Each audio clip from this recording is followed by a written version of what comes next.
Okay, dear students, now we have to discuss about speed of sound.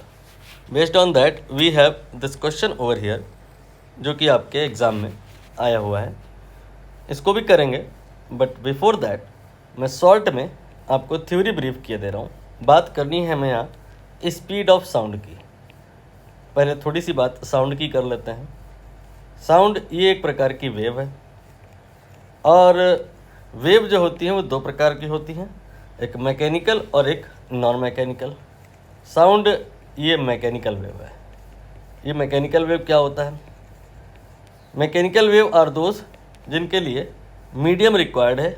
Without medium ये propagate नहीं कर सकती.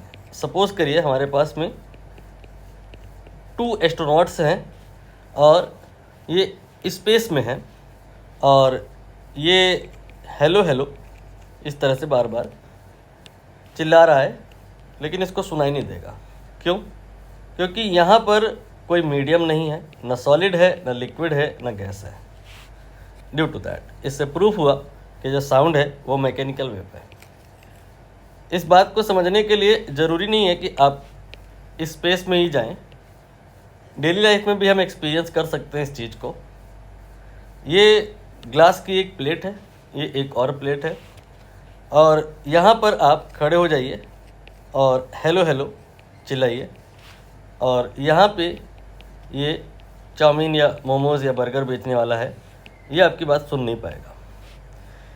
अमूमन ऐसा ही होता है. कार के जो शीशे होते हैं वो इसी कंसेप्ट पे होते हैं कि between 2 glass plate here we have nothing, न सॉलिड न लिक्विड न गैस. कोई मीडियम ना होने की वजह से आपका ये जो साउंड है ये मोमोज़ वाले के पास जा नहीं पाता है, साउंड ब्रेक हो जाती है. इससे भी ये प्रूफ होता है कि साउंड के प्रोपगेशन के लिए मीडियम रिक्वायर्ड है. अब आपको समझ में आ गया कि मीडियम तो चाहिए. तो मीडियम की जो है 3 स्टेट्स होती हैं, सॉलिड, लिक्विड एंड गैस. इन तीनों में ही साउंड का प्रोपगेशन पॉसिबल है. सबसे फास्ट वहाँ पर होता है जहाँ पे सबसे ज़्यादा डेंस मीडियम है. मीडियम का कंटेंट जो है यहाँ पर ज़्यादा माना जाएगा. तो सॉलिड में जो स्पीड ऑफ साउंड होता है वो सबसे ज़्यादा होता है. लिक्विड में थोड़ा सा कम हो जाता है स्पीड, और गैस में थोड़ा सा और कम हो जाता है. इस प्रकार से ध्यान रखिएगा, ये बात जस्ट अपोजिट हो जाएगी if we will talk about non mechanical wave like EM wave like light. अब यहाँ पर अगर हम मैथमेटिकली बात करें तो फॉर्मूले से आएंगे. फार्मूला होता है साउंड के लिए, साउंड की स्पीड के लिए, V is equal to square root of B divide by rho. B क्या है? ये है बल्क मॉडुलस, एंड रो क्या है? Density of medium. सॉलिड के केस में जो बल्क मॉडुलस होता है वो ज़्यादा होता है, लिक्विड का थोड़ा कम होता है, गैस का थोड़ा और कम होता है. ड्यू टू दैट ये वाली स्टोरी यहाँ से भी समझी जा सकती है. बाकी एक बात और है जो डेली लाइफ के एक्सपीरियंस से समझ में आती है. पुराने ज़माने में इस तरह के लोग थे, अब तो इस तरह की आर्ट नहीं रह गई है. क्या कि ट्रेन की पटरी में जब ट्रेन आ रही होती है तो ट्रेन के अंदर बैठा हुआ पैसेंजर अगर वेल एक्सपीरियंस्ड है तो वो बता देता था कि भाई पटरी आगे टूटी है.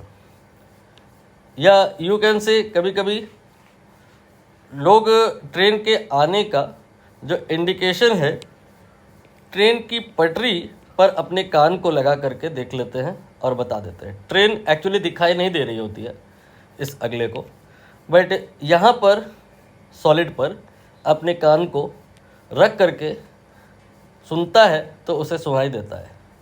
गैस के थ्रू कुछ नहीं सुनाई दे रहा है. एयर के थ्रू साउंड पहुँचने में समय ज़्यादा लेती है, लेकिन सॉलिड के थ्रू जो साउंड है वो फास्ट प्रोपगेट कर जाती है. ड्यू टू दैट ट्रेन के आने का जो मैसेज है वो अगर ट्रेन की पटरी पे कान लगा के सुना जाए तो पहले ही सुनाई दे जाएगा. हालांकि इस तरह की गतिविधि पुराने ज़माने में लोग एक और तरीका था करते थे कि माचिस की डिब्बी लेते थे और उस माचिस की डिब्बी के अंदर जो एक तीली होती है उससे एक कोई स्ट्रिंग बांध देते थे, और ऐसा ही सेटअप दूसरी तरफ भी हुआ करता था। और यहाँ पर ये एक वायर टेलीफोन जैसा सिचुएशन बना लेते थे वो वॉकी टॉकी। यहाँ पर ये बोलता है, ये सुन लेता है, इसका बोला हुआ एयर के थ्रू नहीं पहुँच पाता, लेकिन इस वायर के थ्रू पहुँच जाता है, because wire is solid and solid में साउंड फास्टर प्रोपोगेट करती है। बहुत सारे एग्जाम्पल हो गए जो ये बता रहे हैं, कंपेयर कर रहे हैं यहाँ पे solid liquid gas speed of sound. Now we have this question, कह रहे sound wave has higher speed in solid than gas. ये बात सही है। नाउ रीज़न की बात करेंगे, reason have higher bulk modulus than solid. Mathematically मैंने यहाँ पर देखिए बताया, तो रीज़न भी करेक्ट है। और रीज़न जो है असर्शन को यहाँ पर उल्टा लिख गया है, एक्चुअली शायद रीज़न गलत है, ऐसा नहीं लिखा है कि solid has higher bulk modulus. मैंने जल्दी में रीड किया तो गलत हो गया। यहाँ लिखा है gas has higher gases have higher value of bulk modulus. ये गलत है। सही क्या है, अगर यहाँ लिखा होता सॉलिड तब ये सही होता और रीज़न को, ये रीज़न असर्शन को करेक्टली एक्सप्लेन भी करता, बट यहाँ रीज़न गलत है। सो ये वाला जो है जहाँ लिखा है assertion is true reason is false will be correct.